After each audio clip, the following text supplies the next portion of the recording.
I was asked a very interesting question. Is the sewing machine industry making a comeback?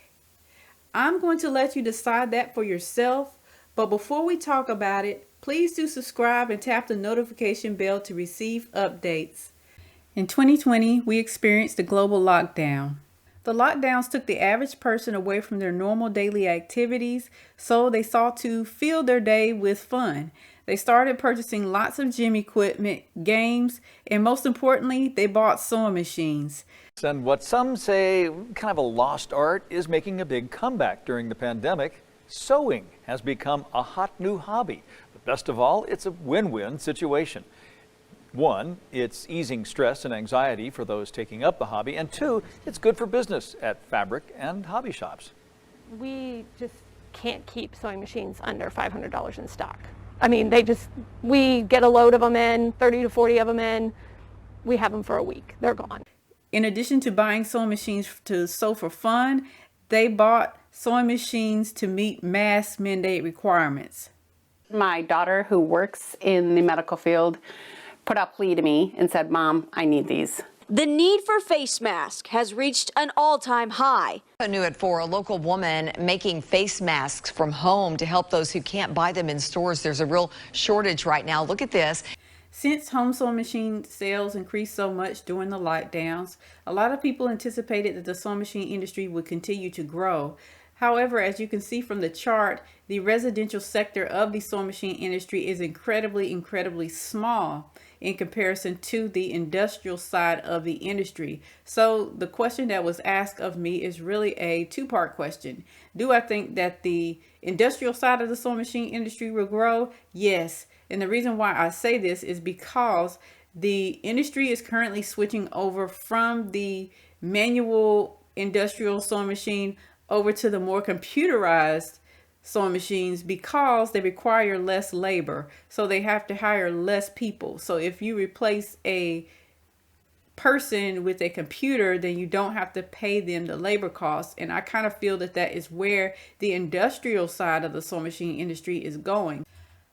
However, in terms of the residential sewing machine industry, do I think it's going to continue growing and grow to the level of what it once was?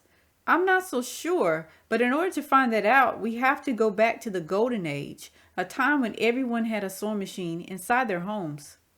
The home sewing machine was really the first piece of equipment to enter the home. It was beneficial because it allowed women to make clothes faster without having to sew by hand. It also allowed families to not need a tailor or dressmaker, which was very expensive during that time period. And then it even allowed some women to make an income for their families for the very first time. By the 1950s, every single home had a sewing machine inside it that could last for at least 100 years. This is when the sewing machine companies began to realize that they had a problem on their hands.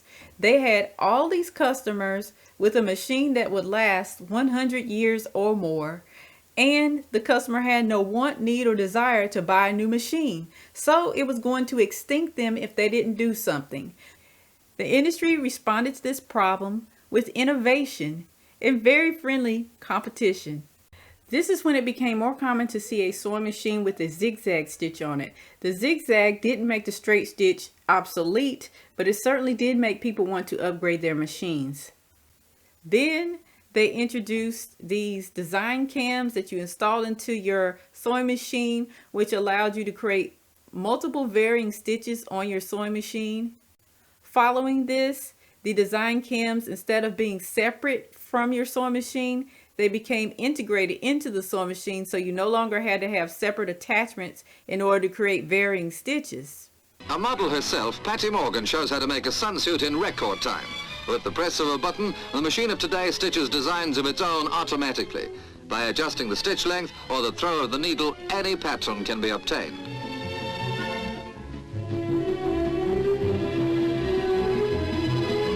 My personal favorite is when companies started producing machines in colors other than just black.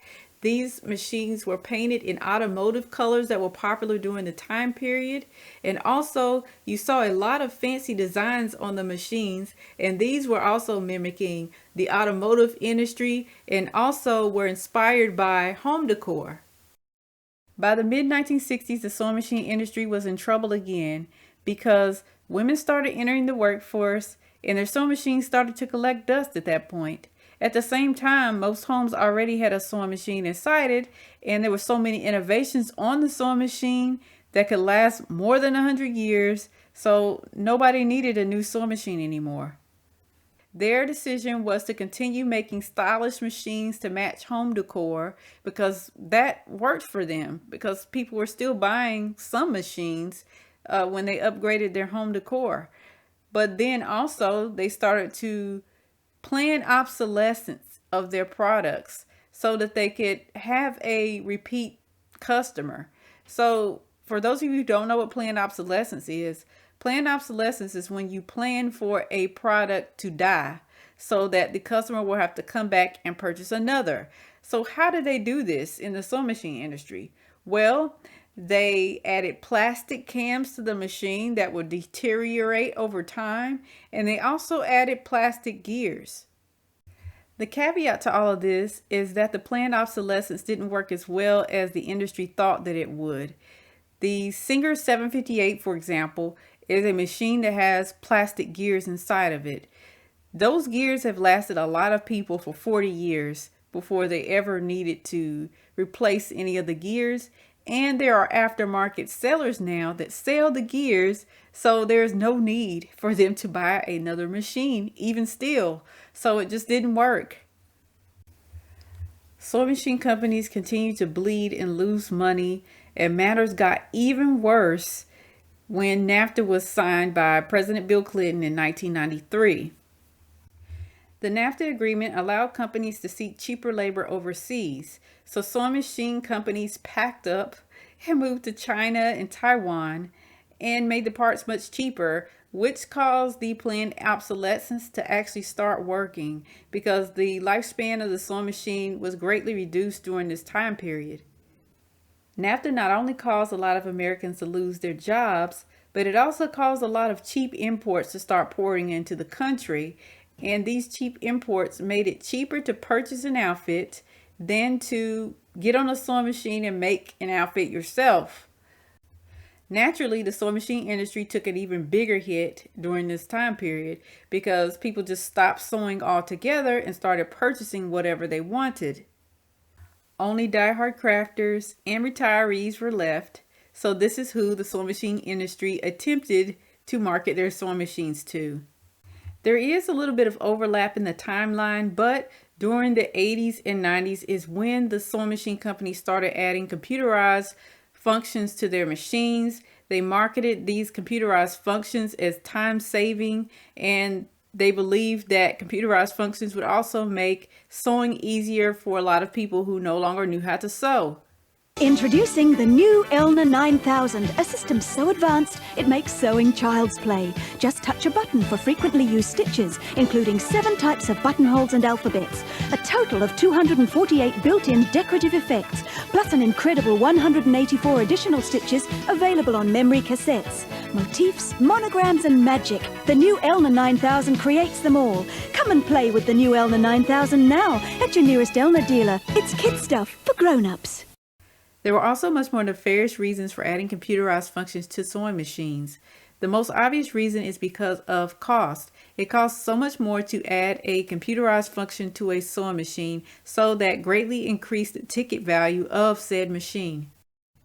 The next reason why they added computerized features to machines is because of obsolescence.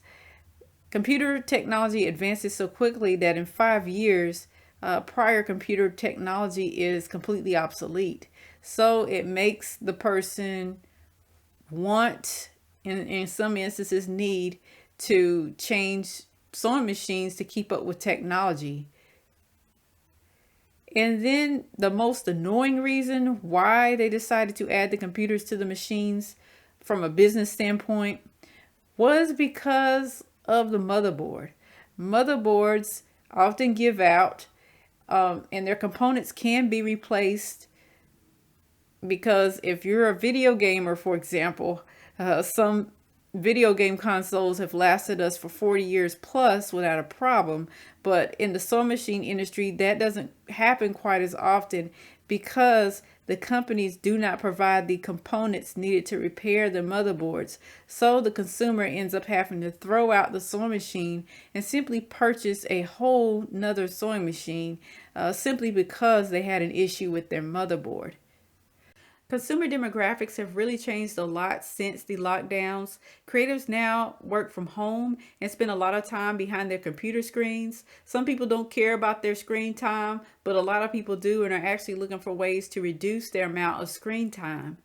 Also, a lot of creatives have less disposable income than they had before because of inflation and also changes in job stability. Now, when it comes to your retirees, they are also facing challenges because many of them lost part of their 401k during the lockdowns, and some of them were even forced to go back into the workforce. There's also a lot of seniors who are supporting or helping to support adult children who fell on hard times during the lockdowns. But the industry really doesn't seem to be paying attention to any of this because their top of the line machines are now costing around $20,000 when the average yearly salary is only $68,000. So people are now spending around a quarter of a year's salary to get a top of the line machine, when during the golden age of machines, the average top of the line machine only costed a 1 month salary.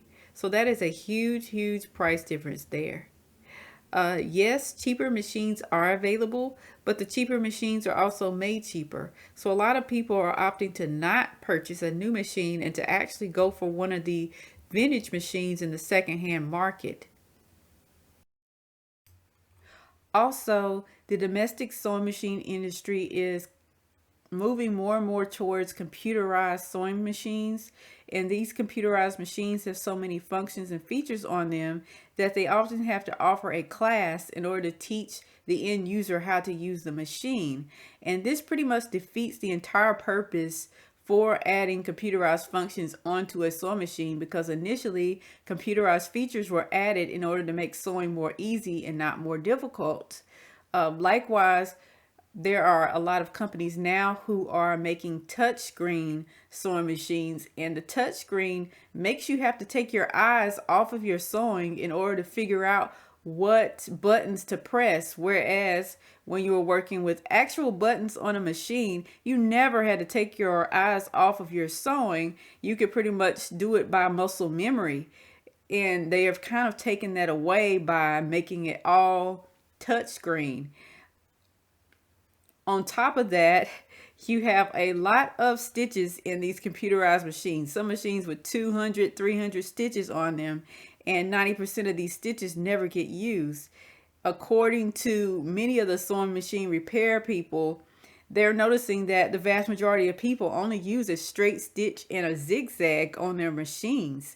So there's a lot of money being spent on these computerized machines, but the people are only using the straight and the zigzag stitch. So that's also becoming a problem, because now you have this ultra expensive machine where 90% of the features are not being used.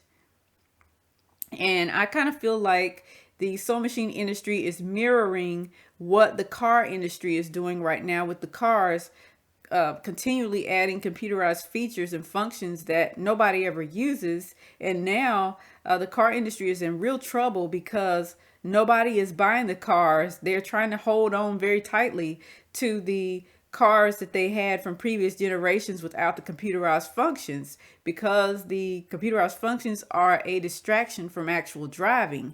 So the same thing's going on in the sewing machine industry. And I'm not saying that there's not a use for a computerized sewing machine, because there is. It's just not how they are doing it as of the present moment. So what do you all think about this? Do you think that the sewing machine industry is going to come back to its former glory, or that the sewing machine industry is going to continue to grow as projected in the statistics? Please let me know your thoughts in the comment section. I'd be happy to hear from you. Thanks for watching. Please like, comment, and subscribe to receive more sewing related content.